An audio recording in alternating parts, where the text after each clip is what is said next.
धर्मक्षेत्रे कुरुक्षेत्रे समवेता युयुत्सवः। सहनं भवतु सहनं भुनक्तु सह वीर्यैः करवावहै तेजस्विनाधीतमस्तु मा विद्विषावहै. Let us sit down and study together. Through discussion, let us sharpen each other's intellect. May we not bear any ill will to each other. Om Shanti, Om Shanti, Om Shantiri. Let peace prevail. I am fascinated by one thing, Amitav, how systematic and how methodical Gita is or Krishna is. I mean, it's really amazing.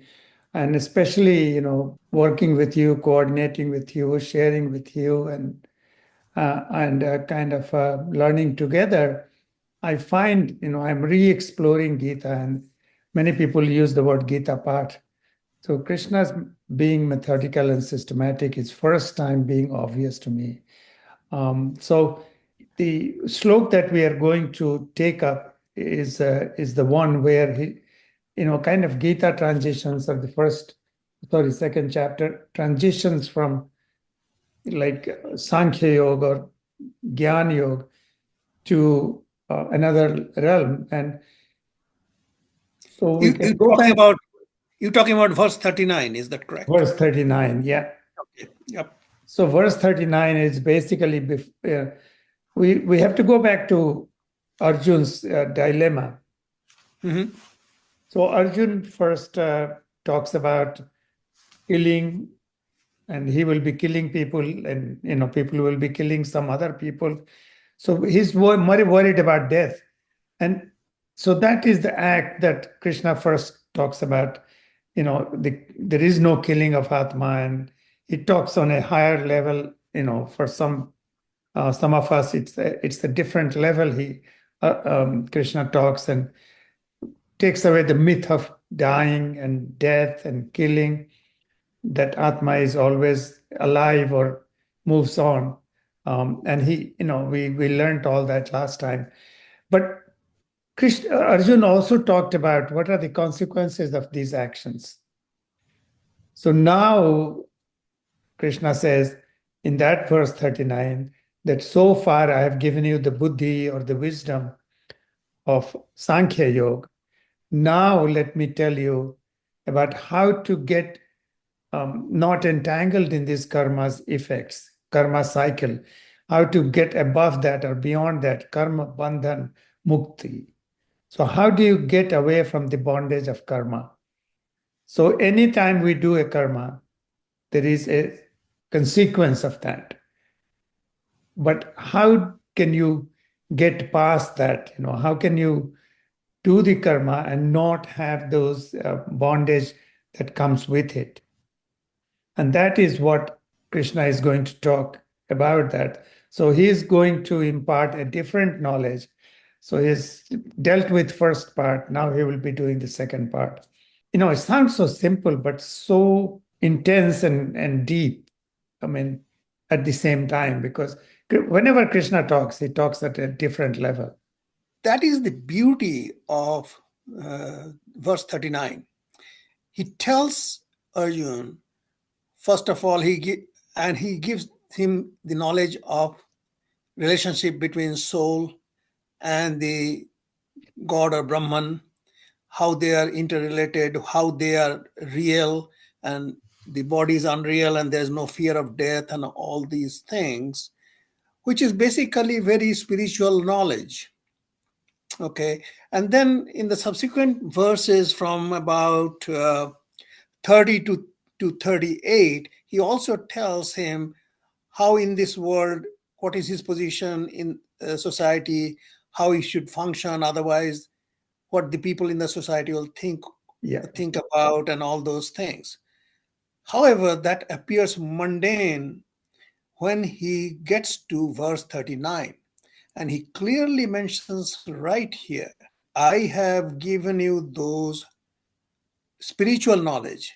Now, how you act in the field of action and keep yourself free from the bondages of results emanating from your actions.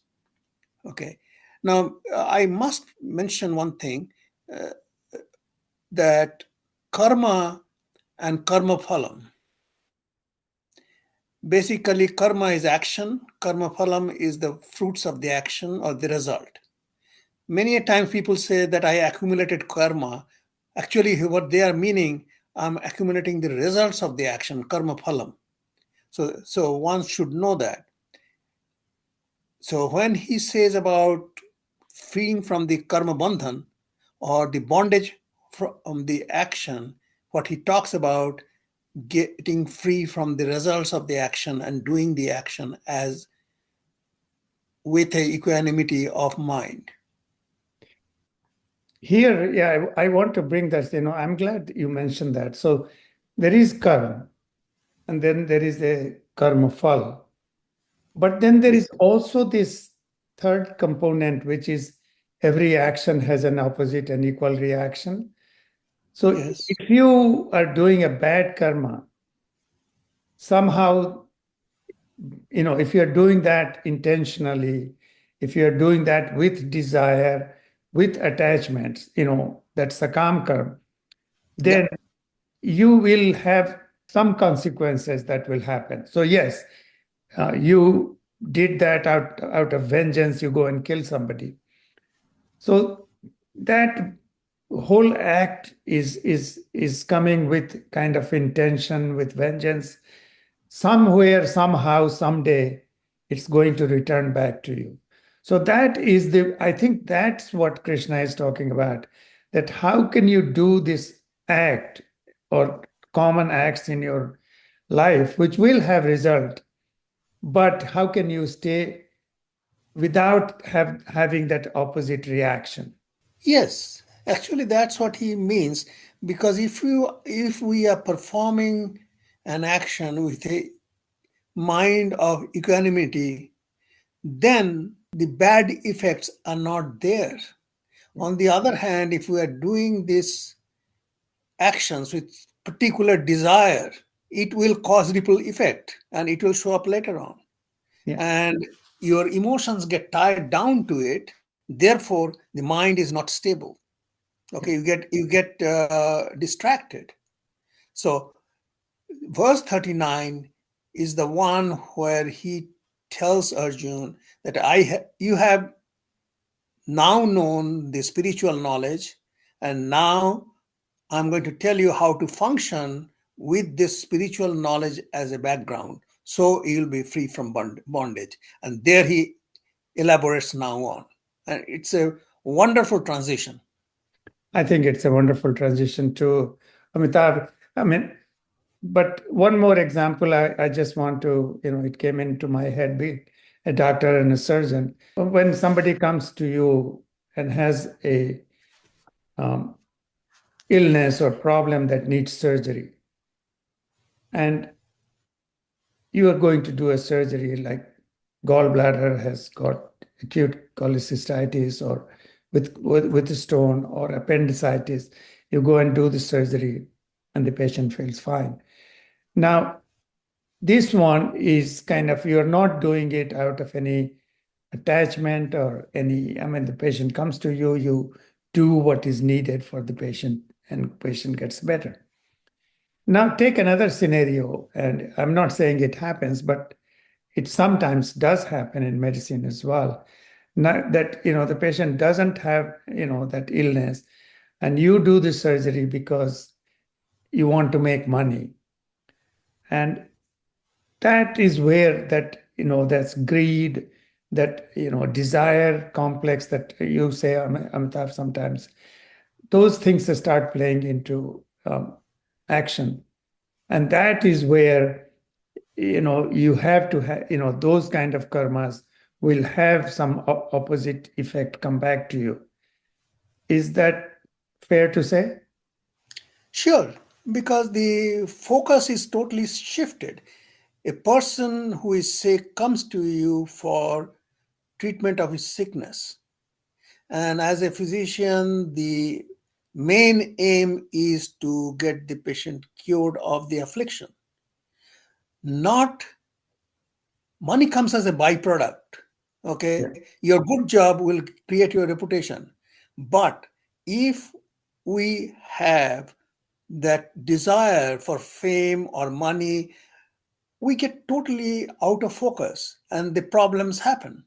Yeah. So this teaching of Krishna is about concentration, intense concentration. We will see in subsequent verses, he uses the word samadhi, which is intense concentration. So doing the job very much of a concentration and not getting diverted or distracted by any other emotions is the way to do the duty of the, or that's how we should function. That's the most important thing.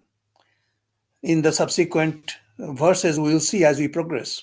So let's, talking about subsequent verse, let's take to the next one, which I think some of these verses are so intense and deep, intense in the sense that I feel like there is so much message there.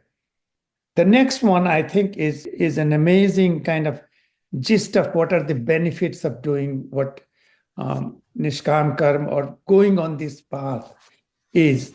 And Krishna says 3 points. And I do want to read this verse here. Neha Sure. bhi kramana shosti pratya vayo na vidyate swalpamapyasya dharmasya trayato mahato bhayat. So he says that if you go on this path of non-attached working or non-attached actions, then even a small amount of thing will be everlasting. It will never decay or never be lost. Pratyavayo na vidyate. And there is no kind of badha. There is nothing bad that comes out of it. And the swalpamapyasya, even a small amount of this dharma. Dharma here is like the karma that you are doing, the act that you are doing non-attached. Trayato mahato bhayat kind of takes away any fear. So here, because you're not doing it for some, obvious gain. I mean, you're doing the karma, use the word duty. It's your duty to do it. And you're doing it non-attached. Even small baby steps, you should start it. That's what he's saying. That start doing baby steps. So what happens in our real life is that we do some attached work, some non-attached work. So what he's saying that to start doing even small amount of your work that you have, and people listening can bring it to practice that, okay, I will do one term like that every day. Even that will be kind of give you a sense and a feel of what it feels like to be kind of generous or to be professional and doing things that are not necessarily for yourself. So I think it's a big message in this verse that you don't have to become enlightened and then do the work.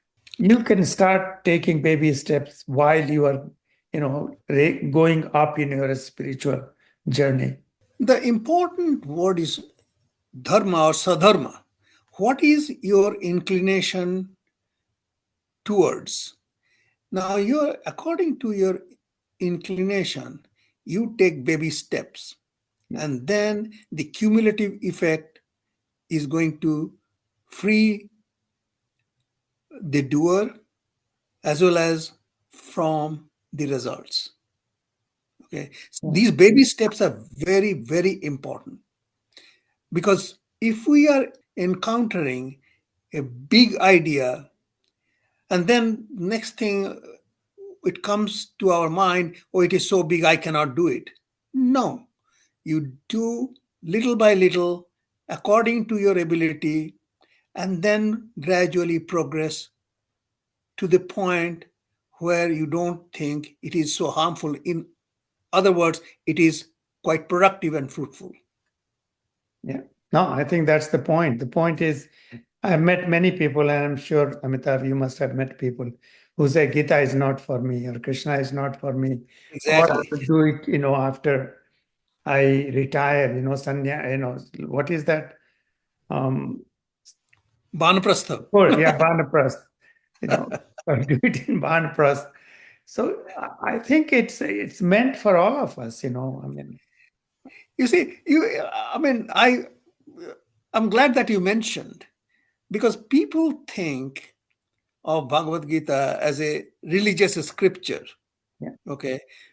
Many people tend to forget that it is a book of knowledge, and how we apply this knowledge to our daily life.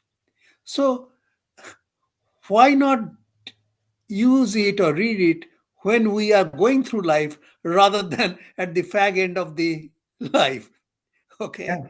So, and what you just said is absolutely important, because Krishna here tells Arjun, Arjun, you have to do the action with this knowledge. Yeah. And start taking that baby steps. Yes. Because, if you wait for you to be enlightened first, you will end up not doing either enlightened nor doing any steps in Yeah. this direction. So it's a good path. Why not travel that path? It's like that simple. Yes. And gradual improvement. Yeah.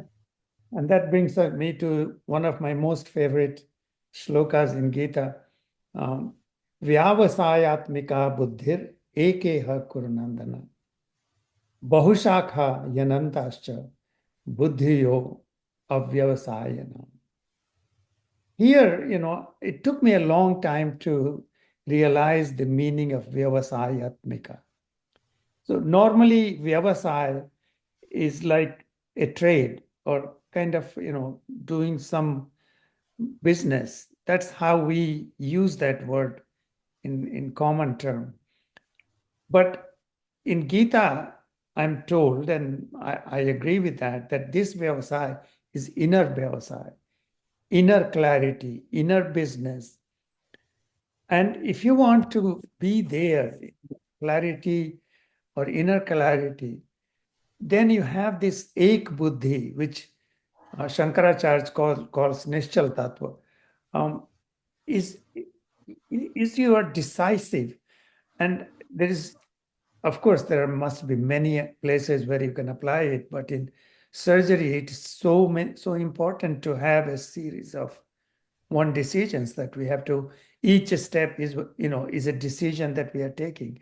Each step, whether you cut the skin and the subcutaneous tissue, or do the robotic surgery, be in the right plane. Each decision is a series of, it's like is one decision that you are taking at one time, and that's how you move on. And some people, I always believe that if you take too long in a surgery, the time is lost in between those, single decisions where you are not sure what to do. I do that when I teach people to do surgery, that, it's like you have to make decision after decision after decision. And this ek buddhi is not only there, it's also focused mind. So that's the first line. Vyavasayatmika buddhir ekeha kurunandana. But the next line is, if you are avyavasayik, means when you are not clear inside you, then your mind goes in multiple direction, or multi-buddhi, is kind of bogging you down. This is so true for our life in general, right? Yes. It's basically one pointed concentration, ekabuddhi, that you mentioned. Yeah. Okay. Takes us through all the actions. Okay. On the other hand, if our thought process get all mixed up in many varieties, we lose the focus. Yeah. Okay. And then we cannot achieve what we are supposed to achieve.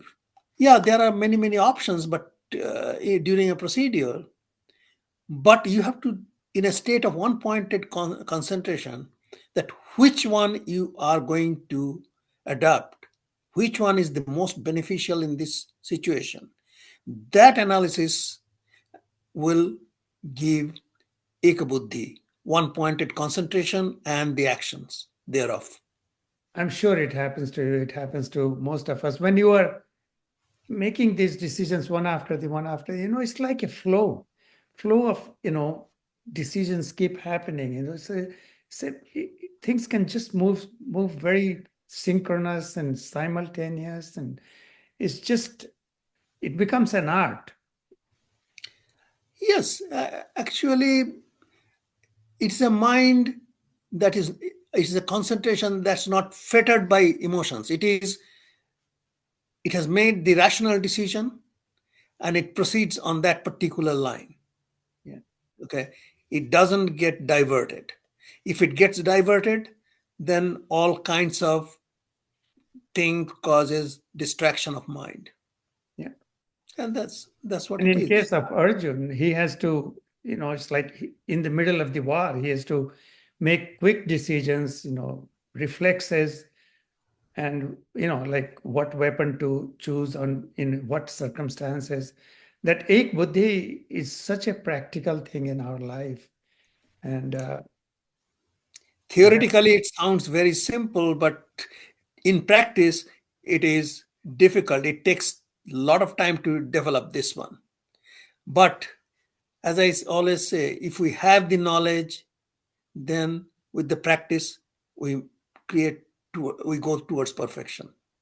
yeah, and as you said, practice. I mean, you have to practice. It's like we talked about, surgery or something, but imagine a fighter pilot, like his speed, they travel at the speed beyond sound, and they have to make decisions. So, I mean, that training is important part of, getting there to the ek buddhi. It's not just thinking about it. You have to have the buddhi and the kind of training that goes with it. Then it's interesting that Krishna, moves on to another scenario here. Yamimam pushpitam vacham. That there are many people who are here just for the decorum, just look good, and it's like feel good. And there are many methods for that. He even goes into the Vedic Vedavada Ratah, Vedas and the rituals. He's not saying that those are bad. I mean, he's saying that's also available to people who do function, sakam karma and rituals, and they will also get their phal, but that's not what Krishna wants Arjun to learn about. Yeah, I mean, basically, he takes the example of Vedas compared to this yogic wisdom or the Brahma Vidya that he taught, okay, and how Arjun should be liberated through his actions. Because he says Triguna Vishaya Veda, okay. Yeah. So the Traigunya ritual, Vishaya Veda, Nistraigunya Bhavarjuna. yes. So what he says in these next 3-4 verses, that the scriptures and the ritualistic worships, that is covered by the three traits, sattva, raja, and tamas. Okay. So, Amitabh, this is the first time he's talking about this Traigunya Vishaya, or in Gita so far, this is the first time it's mentioned here. So for people listening, I mean, if you can just briefly mention what the three gunas are, that will be helpful. Sure. According to Vedanta, anything that is made of Prakriti or the natural element has got two functions. One, they have a beginning, they have a period of sustenance, and then the destruction. Sisti, Sthiti, Pralaya. Okay? Yeah. That's number one. Number two, anything that is made of Prakriti has got three gunas, which Sattva is sincerity and clarity, truthfulness, and what we say in general, the goodness. Yeah. Okay. Tamas, the darkness of mind, is basically inertia, indolence. Rajas is the one which is fettered with lot of action, but with emotional, mental instability. Rajas people are always moving, their emotions are going up and down. They cannot sit down, calmly think it over, and all that. So these three traits happen when something is made of the natural element. In general, it means that our body is made of natural elements, prakriti, therefore we have these three traits. Okay, so traits or attributes. So I think from my understanding, nobody is 100% one. Nobody is 100% sat. Nobody is 100% rajas.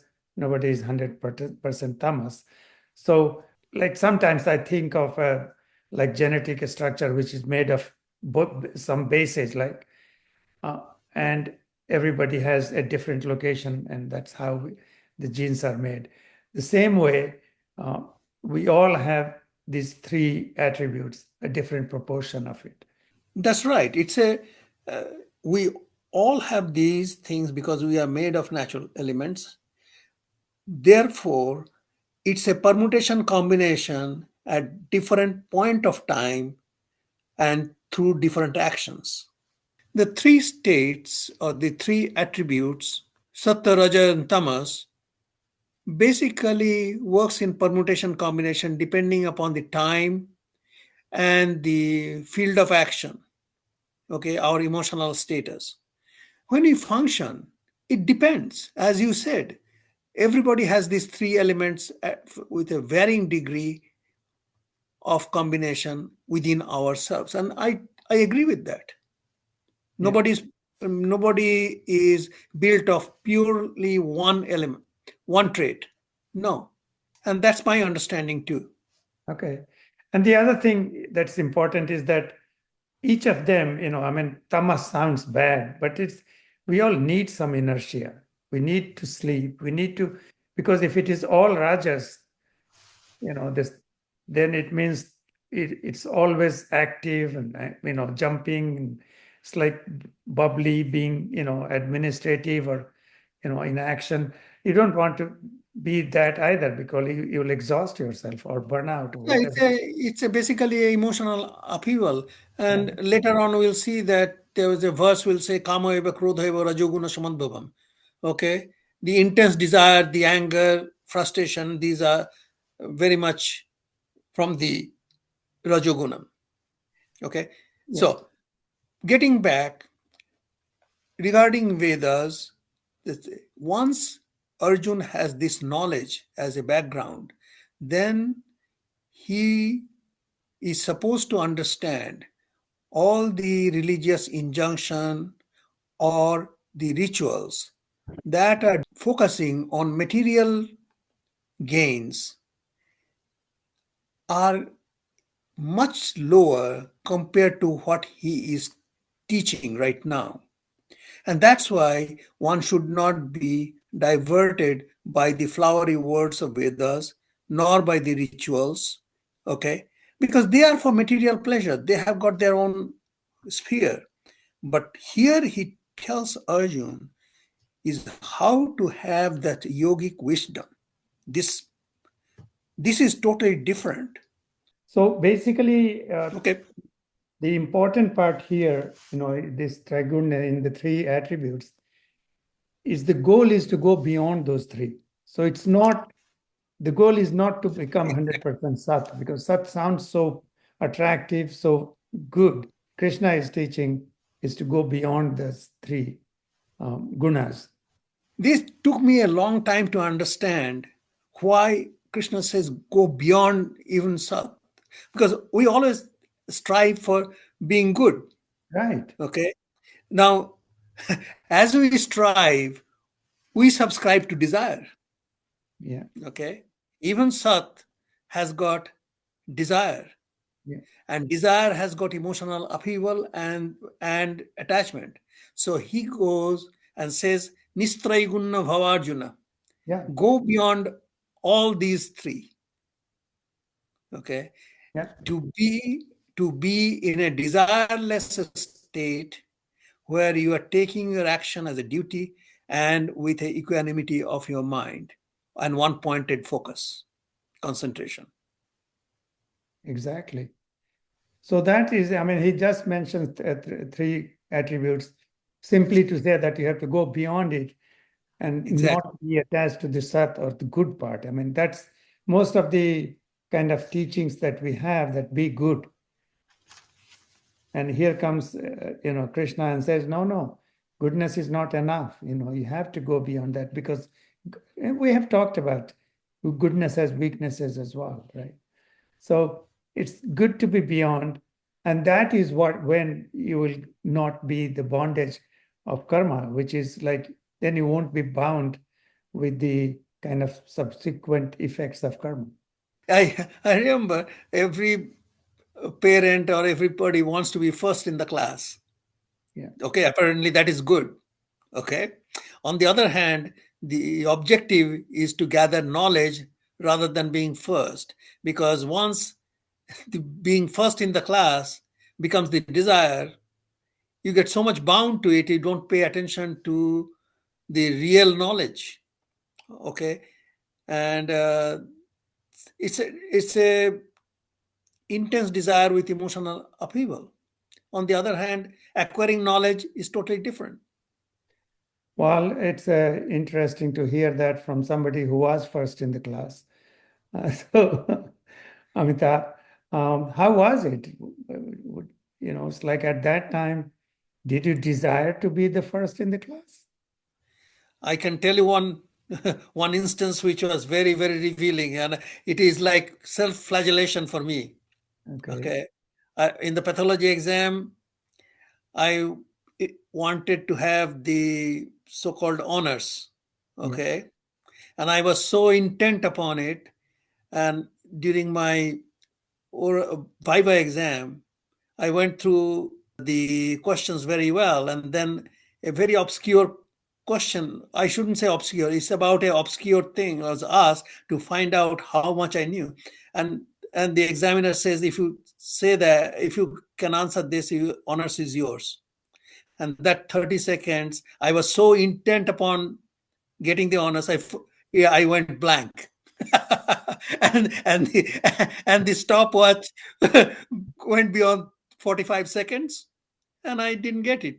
So the point is, if I had calmness of my mind, I could have answered. I knew the answer, but at that particular point, I went blank. Rose. Yeah. Blank. So that was a very revealing event in my life. Okay, and I have got no problem admitting it. I was quite, should I say, victim of my desire.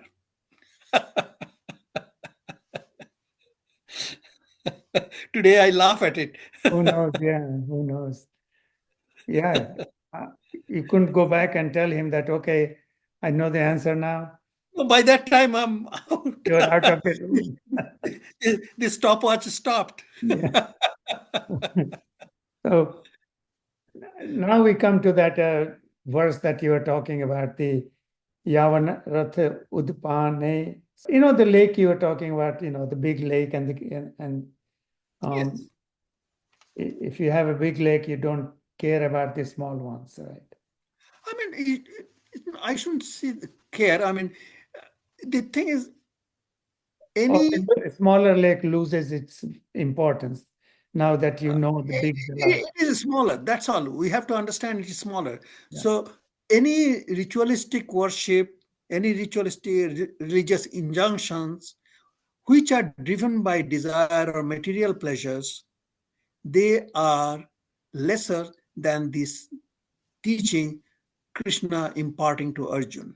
Yeah, I think this is all a big build-up to the 247, the infamous, famous, most quoted verse. Probably this one and Yada Yada Hi Dharmasya. Probably these two shlokas are probably the most quoted shlokas of Gita. At least in my opinion, karmanyevadhikaraste ma phaleshu kadachan. This is like a bombshell, right? कर्मण्येवाधिकारस्ते मा फलेषु कदाचन